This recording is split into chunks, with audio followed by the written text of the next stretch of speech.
On the higher level, power corrupts. You know, when you have a taste of it, it gets to your head, you want more of it. At the lower level, it's survival. We might see on the lower level, the working class level, the middle class level, whatever you want to call it, as greed. This person's trying to hustle me. This person's trying to take advantage of me. But it really is survival. I was talking about this with a lady I went to school with. And, you know, how, you know, we have jobs, 2 jobs, get in a business, do this, that. And we could have nice things to supplement that, a nice car, a nice house, go on vacations, go out to nice restaurants, all that kind of stuff. And that might be looked at as being greedy. But think about it. You need a certain amount of money to live comfortably in this economy.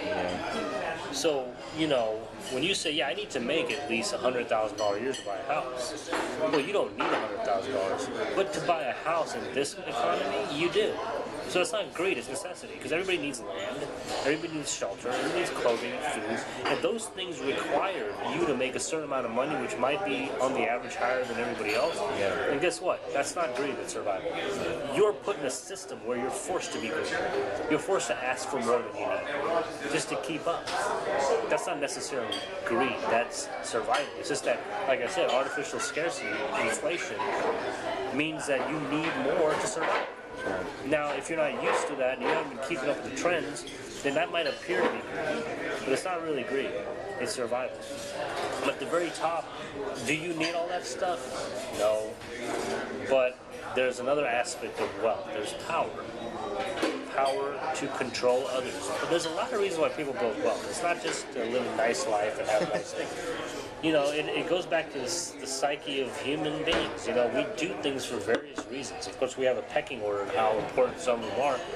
People do some things for the stupidest reasons, and that's just how people tick. You know, there's nothing you could, you know. Can't change that. Well, it's just human nature, and the thing is that human beings, I don't think we're designed to have an abundance of things. You know, throughout the history of mankind, we just work for what we needed. You know. But when we have more than we need, we're taught that we should have more than we need. It can cause other kinds of effects.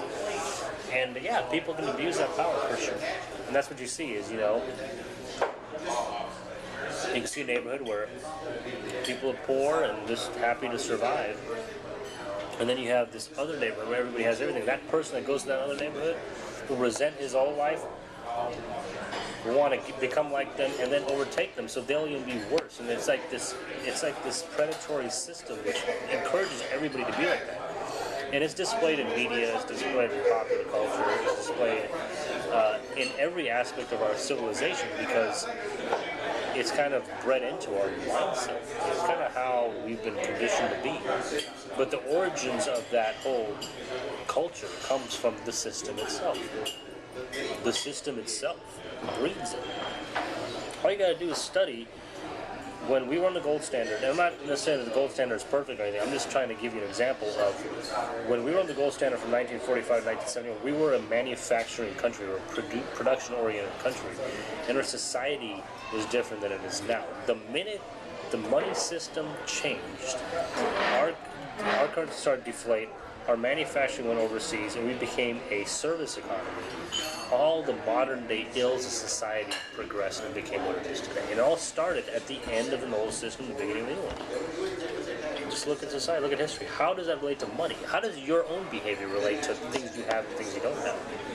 It means that everybody responds to the environment. Everybody's reacting to the environment. When you create an environment where there's scarcity, and it doesn't have to be, it will detriment society. It will cause the ills that we see today. And a lot of the ills and dysfunctional institutions we see today are a result of supplementing what we used to have. The drug trade's a great example for it. You supplement, you have no manufacturing, so you got to create a way for people to make money. So you create an industry out of nothing. Las Vegas is a good example of that. Las Vegas is an industry out of nothing. They create an entire manufacturing city that produces nothing. And they've created wealth, and they've sustained populations and supported families. And But that didn't exist when we were building things. Why? Because we didn't have to create nothing out of something out of nothing, because we had something to create. So this is the societal effects of a failed system. It is a failed system. What they're doing now is they're trying to prop it up. That's all they're doing. They're just trying to keep it from the wars we're fighting.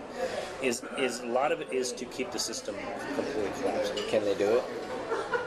Can they what? Will they succeed? I mean, They really, are so far. you can never. But that's the whole thing. They're winning little. But I mean, it's only a matter of time, right? Well, that's the thing is every macroeconomist I've heard of and spoken to, they said it will collapse at some point. They don't know when, but it will. It's a system. It's just it's like your car. Kaiser's saying by like next year, early next year. Well, those guys have been saying that for the last 4 years. You know, I started listening to all them in 2008. This is the year it's going to go down. Next year. Come January 2009, this is the year it's going to go down. Come 2022, no, I was serious. This is the year it's going to come down. And then 2022, no, this is and they keep crying wolf. And the truth is they're right about the fact that it will come down, but they're wrong about when. You can't predict this stuff because they don't know. They might know some of the inner workings of what's going on, but they don't know everything. And what the system's doing, the government and the banks are doing, is just trying to keep it from completely collapsing. You don't know when it's going to happen. But that's the problem with the doomsayers and all them, is that they are speaking to a public which does not have all the information, is not researching all the information, and operating on fear. And that's a problem.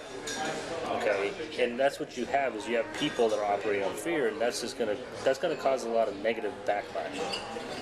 But what people need to do is understand how the system works and take it upon themselves and figure out their own ways to circumvent the system. That will collapse. That will collapse the system.